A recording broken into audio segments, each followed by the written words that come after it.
So before we get into why I stopped cooking with butter, I don't want you to think that I'm saying that butter is an unhealthy food. There's a lot of benefits that can come from consuming butter. So if you're still living in fear of butter, I'm going to put in the description below a link to this study here. It's a meta-analysis of butter consumption and risk of cardiovascular disease, diabetes, and total mortality, that explains to us that this saturated fat and the cholesterol in butter is really not bad for us like we thought in the 80s when we were wearing parachute pants. So if you still have a mullet and you're living in fear of butter and you're consuming margarine instead, you're going to want to read that study, and then if you have margarine in your house, you'll probably want to take it and just set it in your trash can just to see what it looks like there. And if it looks okay, you might want to leave that in the trash can.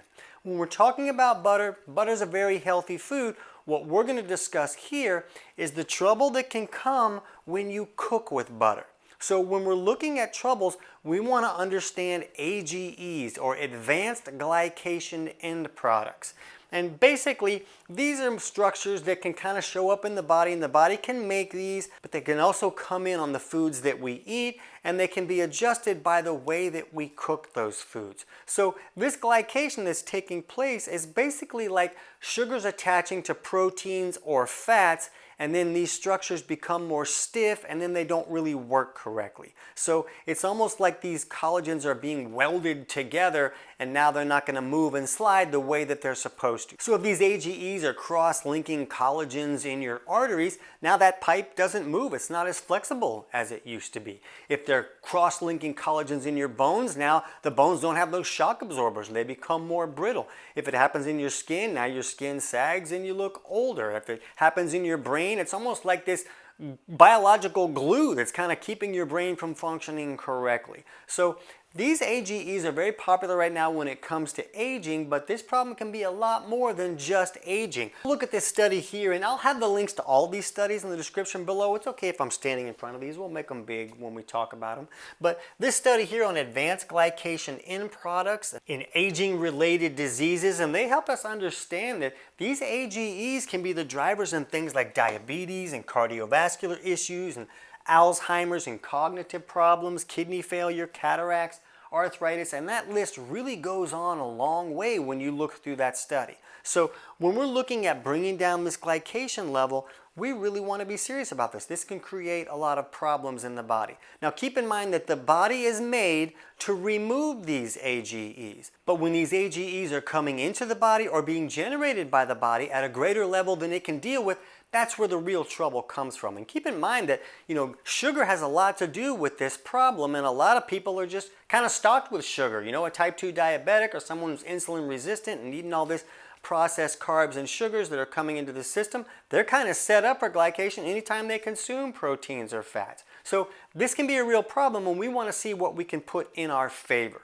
So the problem with cooking with butter is that it can raise the level of AGEs in the food that you're cooking more than any other cooking fat. So let's look at this study here on advanced glycation end products and foods and a practical guide to their reduction in the diet. And this study had this great chart. It was really long. It listed a lot of different foods and showed the different levels of AGEs in each food. And AGEs are measured in what's called kilounits. So you can look in that description below for that link to this study and kind of look at all these different foods. Now, I'm not going to really dig into how these AGEs create a lot of trouble and ways that you can avoid it, but I'll have a link in the description below for our video on food combinations that are killing your brain that really go over some studies and help you understand how this can happen. But in this study here that we're talking about, when it comes to cooking with butter, they said that, for instance, scrambled eggs prepared with cooking spray, margarine, or oil had 50 to 75% less AGEs than if cooked with butter.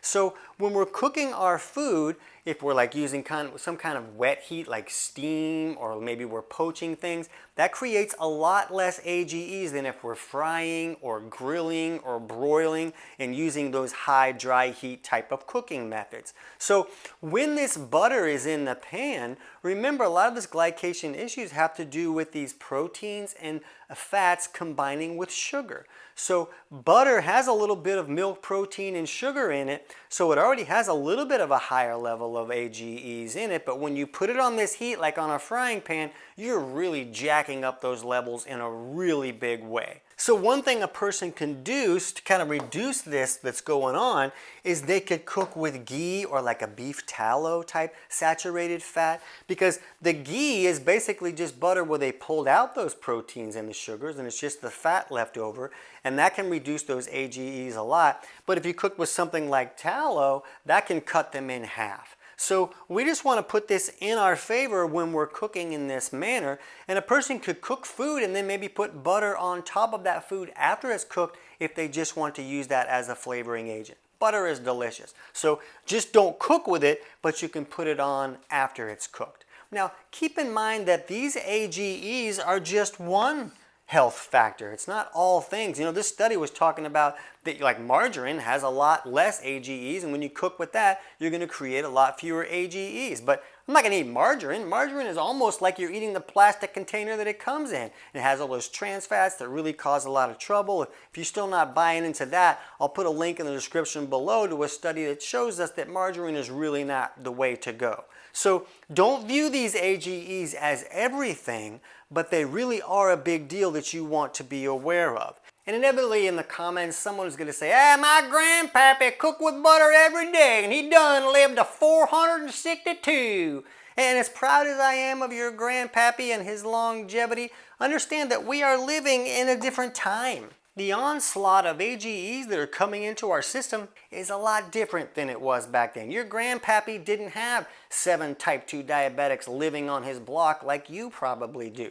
The world is different. The food that we're consuming is different. We're dealing with different issues. Remember, the body is meant to deal with these AGEs, just not at the level that we're getting them today. So don't judge your actions by what your relatives or ancestors did.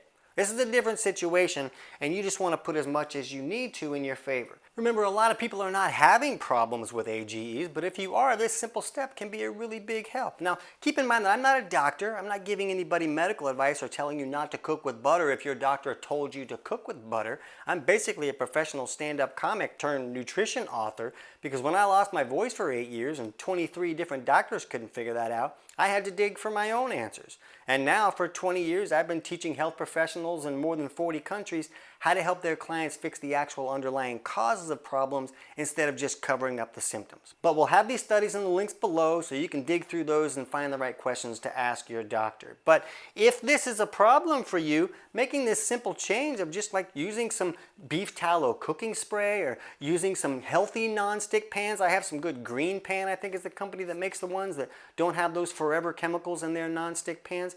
So just make better choices that make this more beneficial, and then you can put the butter on your food after you cook it.